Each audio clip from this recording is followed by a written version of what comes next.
계속해서 본문의 주의 종을 중심으로 종의 태도, 자세, 삶과 죽음, 네 번째로 주인을 사랑하는 종이라는 제목으로 말씀을 전하겠습니다. 율법에 의하면 이스라엘은 같은 이스라엘 사람을 노예, 종으로 부릴 수가 없습니다. 성경시대나 과거 아시아나 유럽이나 노예는 주로 전쟁을 통해서 얻습니다. 소돔성을 사는 아브라함의 조카 롯으로 하면 전쟁이 나고 소돔성이 패합니다. 소돔성 왕도 백성도 롯도 끌려갑니다. 소돔 죽이지 않고 붙잡아가는 이유는 노예로 종으로 일을 시키기 위함이죠. 그렇게 하나님은 같은 이스라엘 사람을 노예로 두지 말라고 명하십니다. 그러나 현실적으로 빚을 못 갚았다와 같은 경우에는 결국 누군가 가족 중 하나가 그 집안의 종이 돼서 일을 해서 갚아야 되는 일이 일어나요. 엘리야 때로 하면 선지자 생도가 빚을 졌는데 못 갚고 죽습니다. 그러자 아내가 하는 말이 두 아들이 종으로 팔려가게 되었다, 그런 말을 합니다. 곧 원칙적으로는 같은 이스라엘 사람을 종으로 두면 안 되지만 현실적 이유로 종이 되는 일이 일어나요. 그래서 하나님이 이런 명령도 하십니다. 6년 동안만 일을 시키고 자유케 하라. 세상은 그렇게 안 합니다. 한번 노예로 팔려가면 죽을 때까지 노예인 거지 임기제, 계약제로 몇 년 하질 않아요. 요셉이 이집트에 노예로 팔려갈 때도 그랬고 미국이 흑인을 노예로 부릴 때 평생 노예로 부렸습니다. 심지어 노예가 낳은 자식도 노예가 돼서 평생 노예를 했습니다. 아브라함의 종 엘리메섹도 평생 아브라함의 종으로 살았어요.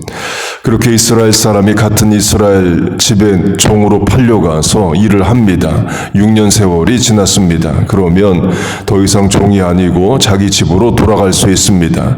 그런데 종이 돌아가지 않고 주인 집에 계속 종으로 살겠다라고 작정하면 하나님이 그렇게 해도 된다고 또 하십니다. 그때 특이한 표현이 나옵니다. 신명기 15장 종이 너와 내 집을 사랑함으로 너와 동거하기를 좋게 여겨 내게 향하여 내가 주인을 떠나지 아니하겠노라 하거든 그가 영구히 내 종이 되리라. 종이 주인을 사랑한다는 표현이 나옵니다. 보통 종은 주인을 무서워합니다. 해를 가할 수 있기 때문에 그래요. 사라의 여종 하갈이 그렇죠. 아브라함의 아들을 임신하고 출산합니다. 그리고 2번 쫓겨나요. 주인 사라가 여종 하갈을 학대해서 또 해를 가해서 그렇습니다. 쫓겨날 때마다 하나님 개입하셔서 또 살려주십니다. 보디발의 아내도 마찬가지죠. 노예인 요셉에게 억울한 누명을 씌워서 감옥에 보냅니다. 그렇게 주인은 종에게 해를 가할 수 있습니다. 그래서 보통은 종은 주인을 두려워하는 관계이에요. 그런데 종이 주인을 사랑한다고 말합니다. 그 말은 주인도 종을 사랑한다가 돼요. 흔하지 않은 관계지만 있을 수 있습니다.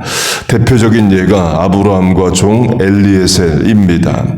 전술한 신명기에 종이 주인을 사랑한다 할 때 그 사랑하다는 성경에서 부모가 자식을 사랑한다 할 때 쓰입니다.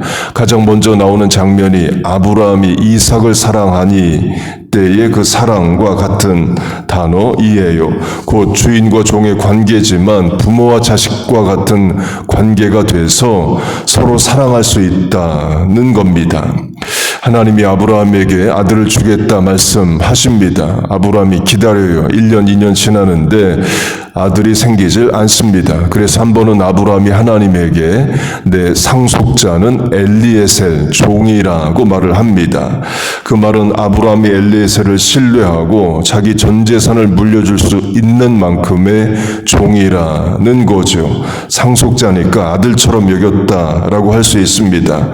또 그 말은 엘리에셀도 아브라함을 아버지처럼 여겼다 할 수 있습니다. 그 종 엘리에셀이 주인인 아브라함을 사랑했다 할 수 있어요. 근거는 아브라함의 아들 이삭의 부인 곧 며느리감을 찾는 일을 아브라함은 종 엘리에셀에게 맡기는 장면입니다. 그렇게 엘리에셀이 주인의 아들의 신부감을 찾아오라는 명령을 받고 나홀의 성으로 갑니다. 나홀의 성의 또 다른 명칭은 하란이에요. 성경에 하란으로 나오고 지금도 튀르키예, 터키 남부의 하란 지명이 그대로 있습니다. 그때 이삭이 따라가겠다, 내 아내를 찾는 거기 때문에 내가 직접 봐야 된다 하지 않습니다. 엘리에셀이 찾아오는 부인을 그대로 맡겠다라는 거죠. 곧 이삭도 아브라함도 엘리에셀을 신뢰합니다. 그때 이삭의 나이는 40세입니다. 이삭이 리브가와 40세에 결혼을 해요. 예루살렘에서 터키 남부까지는 하루에 10시간씩 이동한다고 하면 40일이면 다녀옵니다. 곧 먼 거리, 1년, 2년 거리가 아니에요. 또 창세기에서도 리브가가 곧바로 따라가겠다고 나섭니다. 곧 리브가 가정에서 이제 가면 많이 못 볼 수 있으니까 열흘 있다가 따라가라 하는데 리브가가 바로 가겠다 해서 또 바로 따라 나섭니다. 곧 엘리에셀이 이삭의 신부감을 찾으러 나갈 때 이삭이 20살이 아니라 40살이라는 거예요. 곧 이삭이 어린 나이가 아닙니다. 사리 판단 분별할 수 있는 나이이죠. 그런데 자기 부인을 찾는 일을 엘리에셀에게 맡겨요.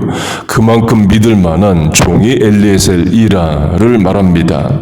그리고 이런 차원도 있습니다. 엘리에셀이 이삭의 신부감을 찾으러 가서 그 신부 집에 줘야 되는 재물이 있습니다. DOWRY, dowry로 줘야 되는 게 있습니다. 낙타 10마리와 모든 좋은 것이라고 말합니다.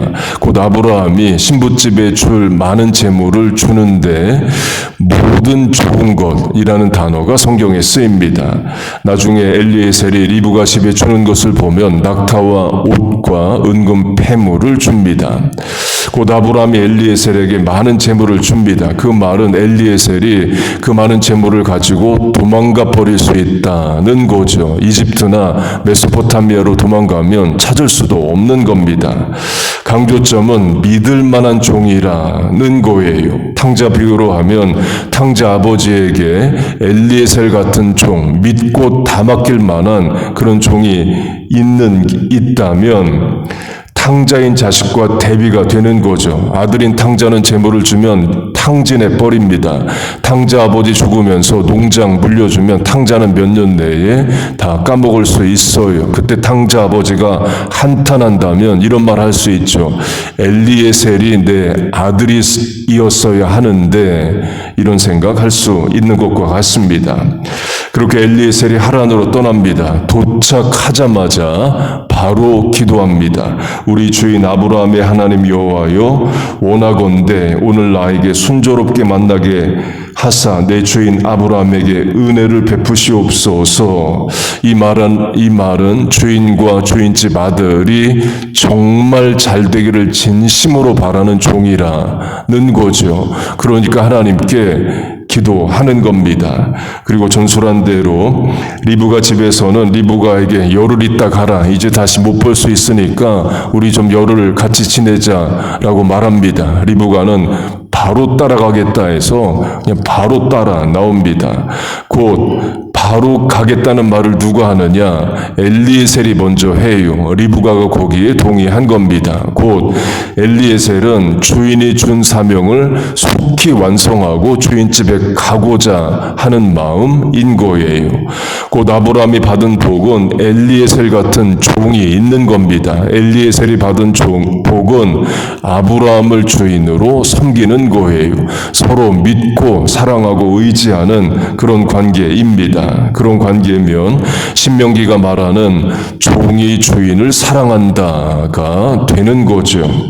같은 차원을 예수님과 제자로 적용하겠습니다. 베드로후서를 보면 베드로가 자신을 예수님의 종이라고 말합니다. 예수님이 나의 주인이시라는 거고 종처럼 예수님을 섬기겠다를 말합니다. 예수님은 베드로를 사랑하십니다. 예수께서 자기 사람들을 사랑하시되 끝까지 사랑하시니라로 예수님은 베드로를 사랑하셔요. 베드로도 예수님을 사랑합니다. 예수님이 베드로에게 3번 묻죠. 내가 나를 사랑하느냐? 베드로 답합니다. 내가 주님을 사랑하는 것을 주께서 아시나이다. 바꿔 말하면 내가 예수님 사랑하는 것 아시지 않습니까? 라고 말을 해요. 곧 베드로와 예수님 관계도 사랑의 관계입니다. 그런데 베드로가 자신을 예수님의 종이라고 말합니다. 주인과 종의 사랑의 관계라는 거죠. 베드로가 자신을 예수님의 종이라 하듯이 바울이 바울 서신에서 자신을 그리스도의 종이라 하듯이 우리도 예수님의 종입니다. 그런데 어떤 종이냐? 주인을 사랑하는 종이에요. 주인 되신 하나님이 나를 사랑하시고 내가 하나님을 사랑하는 종입니다. 본문도 마찬가지입니다. 시편 저자가 자신을 주인의 종이라고 말을 하는데 이때 그 종의 의미는 헌신, 순종, 충성, 봉사의 의미가 있습니다. 그리고 오늘 강조하는 사랑도 있어요. 본문 뒤 97절 내가 주의 법을 어찌 그리 사랑하는지요. 140절 주의 종이 주의 말씀을 사랑하나이다. 주의 말씀 사랑한다는 것은 결국 주인을 사랑한다는 거죠. 곧 저와 여러분이 주의 종으로 하나님을 섬기고 가정, 학교, 직장, 대인관계, 교회에서 사명 감당할 때에 자세와 태도 중 하나가 사랑입니다. 하나님을 사랑하는 마음과 심령으로 주신 사명 감당하는 거예요. 내 주 되신 주를 참 사랑하고 이전보다 더욱 사랑합니다가 우리의 자세인 거예요. 사랑할 수 있는 주인을, 나를 사랑하는 주인을 섬기는 복을 우리가 받은 겁니다. 여러분 믿습니까? 그 주인은 자기 아들을 죽기까지 우리에게 주신 분입니다. 십자가 사건이 그걸 말하죠. 하나님이 세상을 이처럼 사랑하사 독생자를 주셨으니 우리가 믿고 섬기는 주인 되신 하나님은 자기 아들을 주시기까지 우리를 사랑하신 분입니다. 그런 하나님을 내가 주인으로 섬기고 사랑하고 사명 감당하는 거예요. 우리와 자녀들에게 하나님 더 사랑하는 마음, 자세, 태도, 충성, 헌신 주시길 축복합니다. 그렇게 하나님을 사랑하며 사명 감당하고 주의 종으로 살아가는 우리와 자녀 교회 되시기를 주의 이름으로 축복하고 축원합니다. 아멘. 기도하겠습니다. 하나님, 우리의 주인이 되어 주심을 감사합니다. 우리를 주의 종되게 하심을 감사합니다. 종의 바른 태도와 자세로 남은 인생 살게 하여 주시옵소서. 주신 사명 감당케 하여 주옵소서. 하나님 더 예수님 더 사랑하며 사는 우리와 자녀 교회 되게 하시옵소서. 오늘도 주의 전에 나와 하루를 시작합니다. 남은 시간, 공간, 사람, 결정, 관계에 있어 하나님 함께 하시고 은혜와 복을 주옵소서. 이 아침에 간구에 응답하여 주옵소서. 예수님의 이름으로 기도하옵나이다. 아멘.